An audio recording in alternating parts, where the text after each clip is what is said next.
Tonight, we follow up with the Capital Area Transportation System, whose leadership is again under fire. National union leaders stopped in Baton Rouge today to discuss alleged misconduct and lack of transparency within this transit system.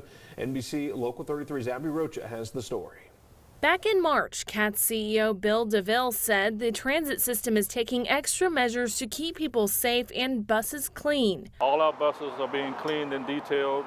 We're getting special foggers and sprayers to protect our citizens that ride. But months later, several CATS employees came forward with a different story. The buses are filthy in the morning and totally unsanitized and disgusting, to be honest with you. 2 months ago, several CATS employees brought complaints of filthy working conditions and a lack of PPE amid the COVID-19 pandemic. Employees sent photos of these dirty paper towels that they say show the condition of the buses before their shift began. Those employees say they were later fired for those complaints about the working conditions. Now Tuesday, the vice president of the Amalgamated Transportation Union made a trip to Baton Rouge from Washington, D.C. with a message he says the people of Baton Rouge need to hear. I've been in the transit business for 38 years.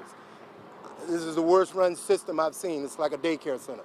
Anthony Garland says the more they dig into documents, the more they find. We've learned that there are some unethical events that are taking place in CATS in regards to awarding contracts, major contracts to insurance companies such as Gallagher, technology contracts, communication contracts, contracts that are not properly vetted.